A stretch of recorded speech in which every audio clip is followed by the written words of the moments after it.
नमस्कार, मैं हूं विद्यासागर। स्वागत है आप सभी का आज महाराष्ट्र में। और बुलेटिन में सबसे पहले बात करते हैं कोरोना की। तो महाराष्ट्र में कोरोना पॉजिटिव केस लगातार कम हो रहे हैं और सोमवार से 5 चरणों में अनलॉक की प्रक्रिया भी शुरू हो रही है। राज्य का रिकवरी रेट भी 95.09% हो गया है। एक दिन में 21,776 लोग कोरोना से रिकवर भी हुए हैं।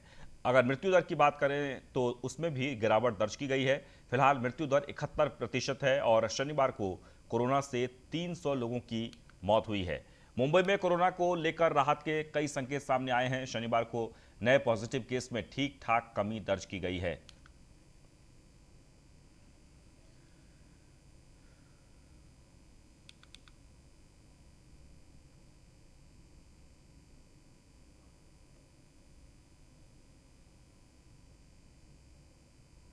तो रिकवरी रेट 95% के पार है और ऐसे में कल से मुंबई में राहत मिलेगी। यानी कि पूरे महाराष्ट्र की बात कर ली जाए तो उन जिलों में अनलॉक की प्रक्रिया शुरू की जाएगी जहां पर कोरोना केसेस कम हैं।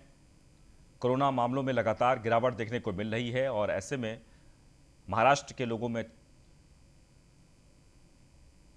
कल से अनलॉक की प्रक्रिया को लेकर राहत की सांस ली है।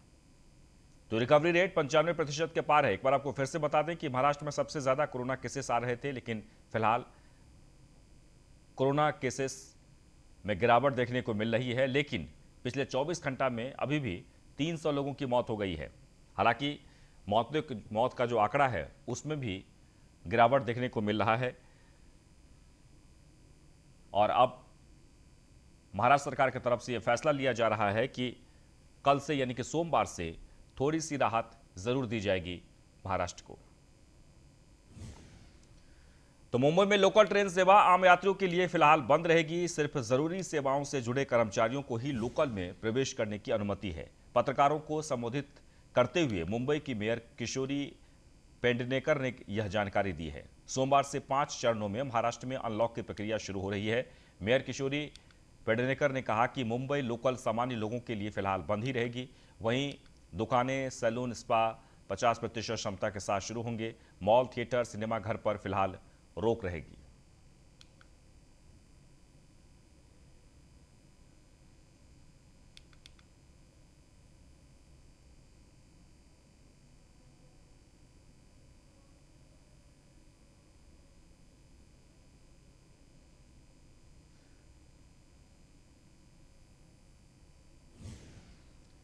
रायगढ़ में शिव प्रेमियों की उपस्थिति में 348वां शिव राज्याभिषेक दिवस मनाया गया। इस बार युवराज सांसद संभाजी राजे ने मराठा आरक्षण के मुद्दे पर आक्रामक भूमिका निभाई। संभाजी राजे ने गरीब मराठा समुदाय की ओर से जनप्रतिनिधियों और सरकार पर ध्यान देते हुए बात की। उन्होंने जनप्रतिनिधियों को राजनीति न करने की सलाह देते हुए 16 जून को शाहू महाराज की समाधि से आंदोलन की भी घोषणा की। संभाजी राजे ने पुणे मुंबई लॉन्ग मार्च की चेतावनी दी है। उन्होंने कहा कि अगर उन्हें छड़ी से मारना है तो छड़ी से अगर मारना है तो पहली छड़ी छत्रपति शिवाजी महाराज के वंशजों पर लगेगी। चाहे कुछ भी हो जाए, न्याय मिलने तक मराठा समुदाय चैन से नहीं बैठेगा। पूरे मराठा समुदाय ने सरकार को 3 विकल्प दिए थे, कौन गलत है और कौन सही। इस बात से हमें लेना देना नहीं, बस मराठा समुदाय को आरक्षण मिलना चाहिए।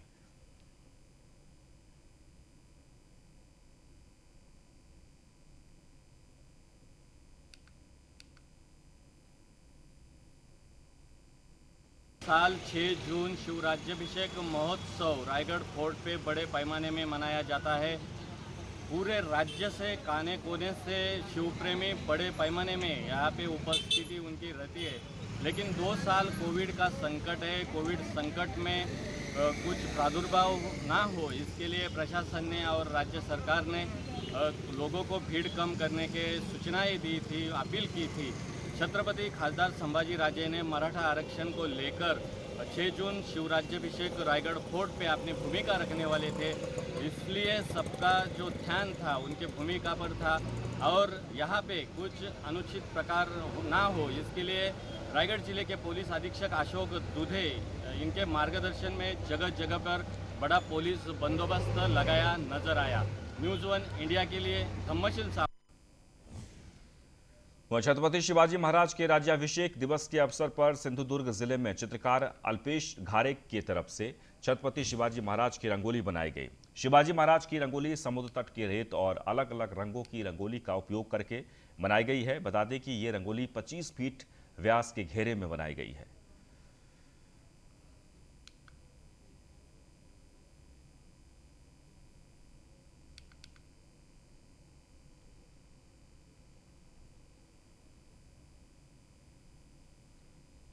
तो छत्रपति शिवाजी महाराज के राज्याभिषेक दिवस के अवसर पर सिंधुदुर्ग जिले में चित्रकार अल्पेश घारे की तरफ से छत्रपति शिवाजी महाराज की रंगोली बनाई गई।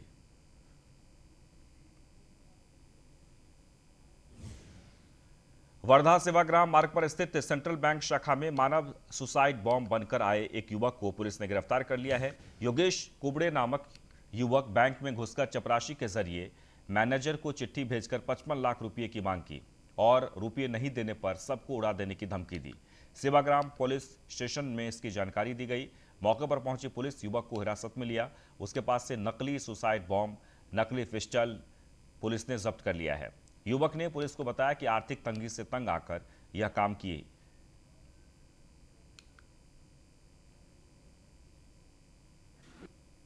उसके मन में ये आइडिया है और उसने नकली बॉम्ब जैसी दिखने वाली एक कमर का पट्टा बनाया जो बॉम्ब के जैसा दिखना चाहिए, एक नकली पिस्टल उसने ऑनलाइन परचेज की। और उसके बाद में वो सेंट्रल बैंक ऑफ इंडिया जो MIDC शाखा थोड़ा अंदर रहने की वजह से वो ब्रांच में 4 तारीख को दोपहर 2 बजे के आसपास गया और वहाँ जाकर के उसने एक रिटर्न नोट्स लाया था। चपरासी के सर पर रिवॉल्वर लगा करके उसको वो लेटर मैनेजर को देने के लिए बताया। यहाँ की महिला मैनेजर है, वो महिला मैनेजर ने जब उसको पढ़ा तो उनको पता चला कि इसने 55 लाख रुपए कैश की डिमांड की है, नहीं तो फिर सारे अगर नहीं दी गई तो सारे बैंक को वो उसके पास जो सुसाइड बॉम्बर बन के आया है तो उससे उड़ा डालेगा। वहीं केरल में मानसून पहुंच गया है, इसलिए अगले 4-5 दिनों से राज्य में बारिश के आने के संकेत हैं। 2 से 3 दिनों तक जिले में प्री मानसून बारिश भी हुई है। अगर मानसून जारी रहता है तो मानसून की ये बारिश कृषि प्रणाली को पुनर्जीवित कर सकती है। यह भी अनुमान लगाया जा रहा है कि इस साल का अनुमान औसत 101% रहेगा। बता दें कि जिले में 1,10,000 हेक्टेयर में धान की खेती होती है। वर्तमान में 90 से 95% बुआई पूर्व जुताई का काम पूरा हो चुका है और प्री मानसून बारिश ने किसानों की उम्मीदों पर पानी फेर दिया है।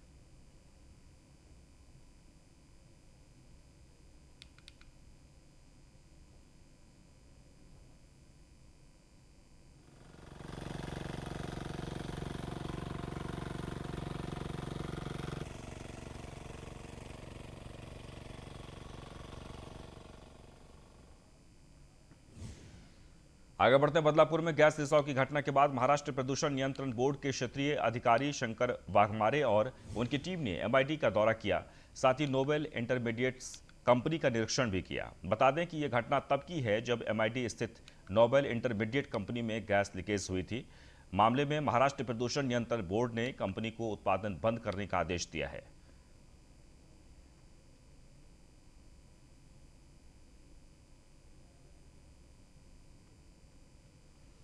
एक बार आपको फिर से बता दें कि बदलापुर में गैस रिसाव की घटना के बाद महाराष्ट्र प्रदूषण नियंत्रण बोर्ड के क्षेत्रीय अधिकारी शंकर वाघमारे और उनकी टीम ने MID का दौरा किया है।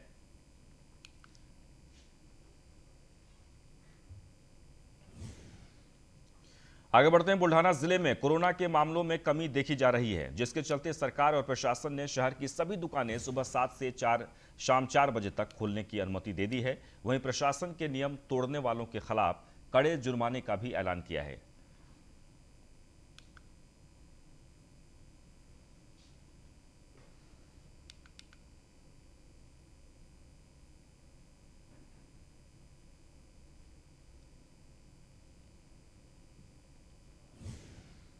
वहीं उस्मानाबाद के बाल रोग विशेषज्ञ डॉक्टर दत्तात्रेय खूने और उनके साथी डॉक्टरों ने कोरोना संकट के दौरान अनाथ हुए बच्चों के लिए एक पहल की है। 14 साल तक के अनाथ बच्चों को मुफ्त इलाज देने का फैसला लिया गया है। डॉक्टर ने सामाजिक जिम्मेदारी और प्रतिबद्धता से यह प्रोजेक्ट हाथ में लिया है और उन्होंने ये संदेश भी जारी किया है, ये मरीज की सेवा ही ईश्वर की सेवा है। इस प्रोजेक्ट में बच्चों का मेडिकल चेकअप और इलाज निःशुल्क होगा। बता दें कि 1 से 14 वर्ष की आयु के बच्चों को सभी चिकित्सा सुविधाएं निःशुल्क दी जाएगी। तो बॉलीवुड के दिग्गज एक्टर दिलीप कुमार को मुंबई के हिंदुजा अस्पताल में भर्ती कराया गया है। बताया जा रहा है कि उन्हें पिछले कई दिनों से सांस लेने में परेशानी हो रही थी, जिसके चलते उन्हें अस्पताल में भर्ती कराया गया है। एक्टर की पत्नी सायरा बानो ने यह जानकारी दी है कि दिलीप अभी डॉक्टरों की निगरानी में है और उनका इलाज चल रहा है। बता दें कि एक्टर को सुबह 8:30 बजे अस्पताल में भर्ती कराया गया।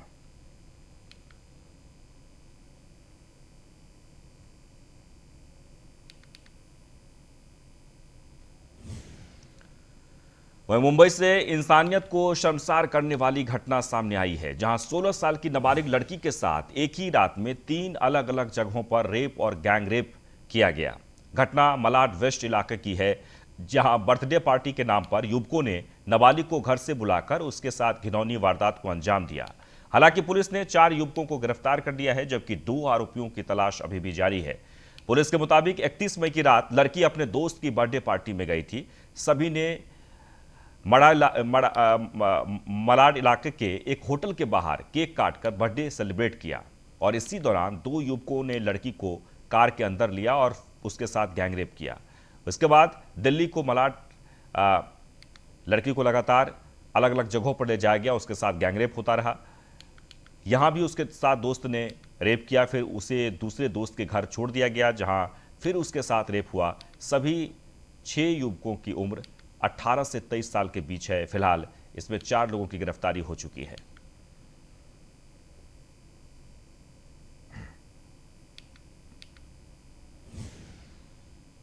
आगे बढ़ते हैं। कोरोना काल में जहां रिश्तेदार ही कोविड से जान गंवाने वाले लोगों का अंतिम संस्कार नहीं कर रहे हैं, वहीं 67 साल के चंदन निमजे उन शवों को सम्मान के साथ दुनिया से विदा कर रहे हैं। बता दें कि निमजे ने 1300 से ज्यादा शवों का सम्मानपूर्वक अंतिम संस्कार किया है, लेकिन जब उन्हें इलाज की जरूरत पड़ी तो सभी ने उन्हें दरकिनार कर दिया। बता दें कि समाजसेवी निमजे 26 मई को दुनिया को अलविदा कह गए। उनके परिजन बताते हैं कि उन्हें अस्पताल में बिस्तर तक नसीब नहीं हो सका।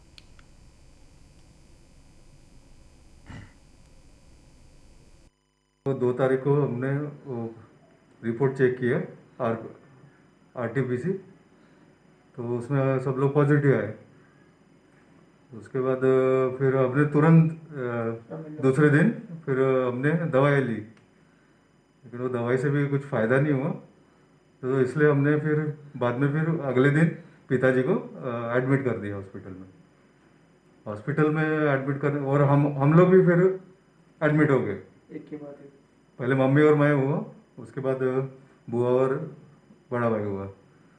तो हम तो रिकवर हो गए, लेकिन उनकी तबीयत दिन ब दिन और ख़राब होती गई, आगे वो एक्चुअली रिकवर नहीं हो पाए।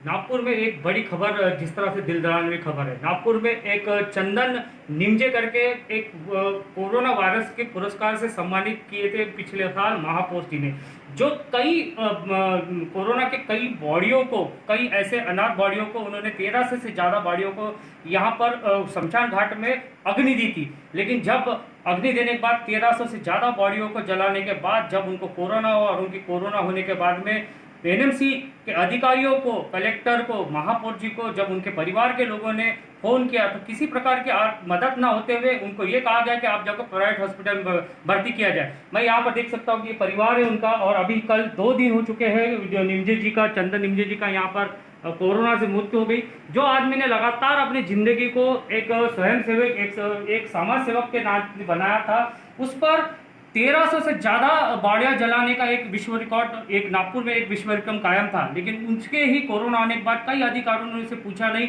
कई अधिकारियों को फोन गए, कई अधिकारियों को बात की गई, लेकिन अधिकारियों ने सिर्फ ये कहा कि आप प्राइवेट हॉस्पिटल में भर्ती कर दें। कई पैसे लगाने के बाद भी चंदन निमजे जी का यहाँ पर मौत हो गई। इसका जवाबदार कौन? आप कोरोना वायरस के अवार्ड देते हो, आप कोरोना वायरस से नवाजते हो, लेकिन जब उनको कोरोना हुआ तब आप कहाँ गए थे? आपने फ़ोन भी लगाया। जब चंदन जी की मौत हुई तो NMC के एक अधिकारी ने फ़ोन किया कि चंदन जी कैसे हैं, तब उनके परिवार के लड़के ने कहा कि उनकी तो मौत हो गई। ये एक बहुत बड़ी खबर न्यूज़ ऑन इंडिया के लिए लेकर आया था कैमरा पर्सन सुखदेव के साथ। मैं शैलेश ढोरे, न्यूज़ ऑन इंडिया। रत्नागिरी जिला प्रशासन ने जिले में बढ़ते कोरोना संक्रमण को रोकने के लिए 8 दिनों के सख्त लॉकडाउन की घोषणा की है।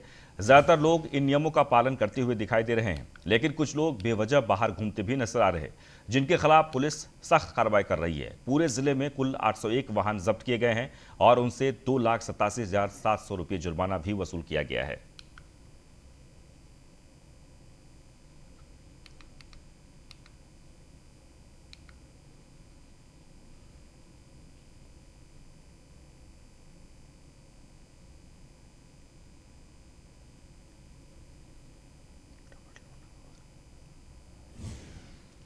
वहीं अगस्त या सितंबर में कोरोना की तीसरी लहर आने की उम्मीद जताई जा रही है, तो वहीं स्कूल शुरू होने की संभावना न के बराबर है। और इसी के चलते नवी मुंबई नगर निगम ऑनलाइन शिक्षा को आसानी से उपलब्ध कराने की योजना बना रही है। नगर निगम ने इंटरनेट डेटा योजना की समस्या को हल करने का निर्णय लिया है।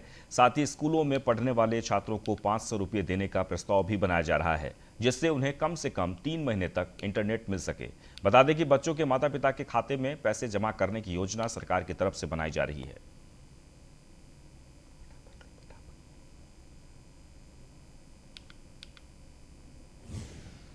वहीं नागपुर के हुड्रेश्वर के पिपला फाटा परिसर में आरोपी बंदूक के साथ एक घर में घुसकर महिला को बंदी बना लिया और 50 लाख रुपए की फिरौती मांग रहा था, जिसके बाद हुडकेश्वर पुलिस ने डीसीपी राजमाने की टीम ने 2 घंटे में आरोपी को धर दबोचा। आरोपी ने जिस बंदूक से लोगों को बंधक बनाया था वो खिलौने वाली बंदूक थी।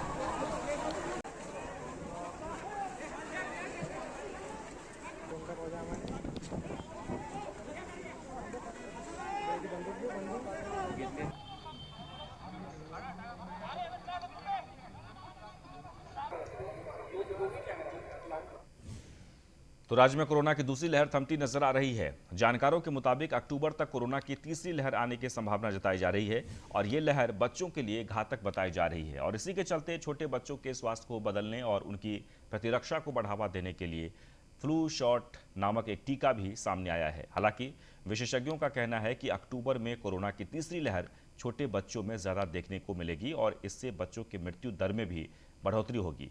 और इसी के चलते लातूर का भाताब्रे चिल्ड्रेन हॉस्पिटल बच्चों की रोग प्रतिरोधक क्षमता बढ़ाने के लिए फ्लू शॉट वैक्सीन दे रहा है। ये फ्लू शॉट वैक्सीन छोटे बच्चों में कोरोना को रोकने में मदद करेगी। वहीं डॉक्टर रवि किरण भातबरे ने कहा कि 6 महीने से 5 साल तक के बच्चों को फ्लू का टीका लगवाना चाहिए।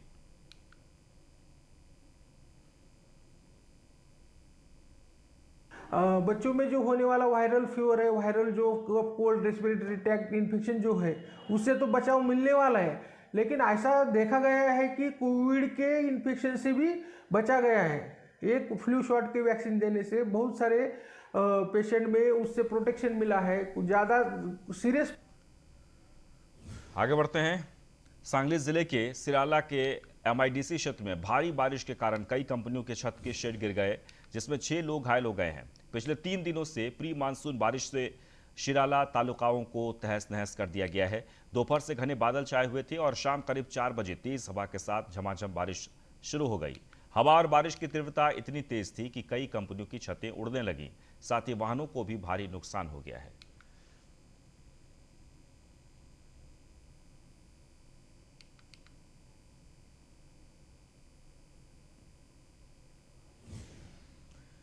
आगे बढ़ते हैं। मुंबई गोवा हाईवे पर सुबह एक दर्दनाक हादसा हो गया, जिसमें 2 बाइक और एक कंटेनर की जबरदस्त टक्कर हो गई। हादसे में एक बच्चे की मौके पर ही मौत हो गई, जबकि 2 बच्चे गंभीर रूप से जख्मी हो गए। उन्हें इलाज के लिए अस्पताल में भर्ती कराया गया है।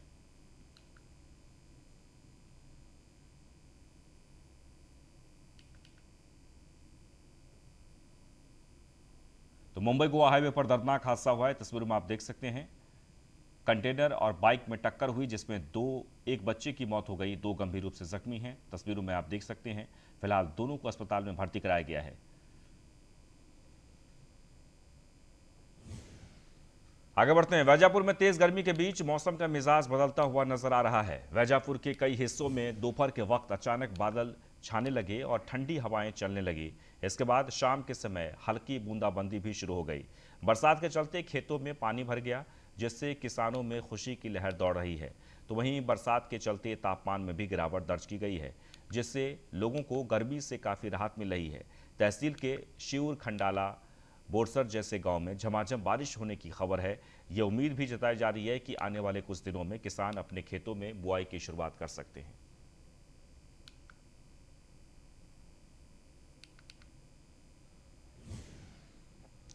भारत में इंटरनेट के लिए 5G टेक्नोलॉजी के खिलाफ दिल्ली हाईकोर्ट में पिटीशन दायर करने वाली बॉलीवुड एक्ट्रेस जूही चावला समेत सभी पिटिशनर्स को 20 लाख रुपए का जुर्माना लगाया गया है। बता दें कि कोर्ट ने इस याचिका को खारिज भी कर दिया। बता दें कि 5G टेक्नोलॉजी की संभावित किरणों के मानवीय जीवन पर क्या असर हो सकते हैं, इसकी जांच की मांग को लेकर उन्होंने पिटीशन दायर की थी। बिना किसी टेस्टिंग के ही भारत में 5G टेक्नोलॉजी को लॉन्च किया जा रहा है। ऐसा भी जूही चावला ने अपने पिटीशन में कहा था, जिस पर दिल्ली हाईकोर्ट ने इस पिटीशन को पब्लिसिटी स्टंट बताते हुए खारिज कर दिया।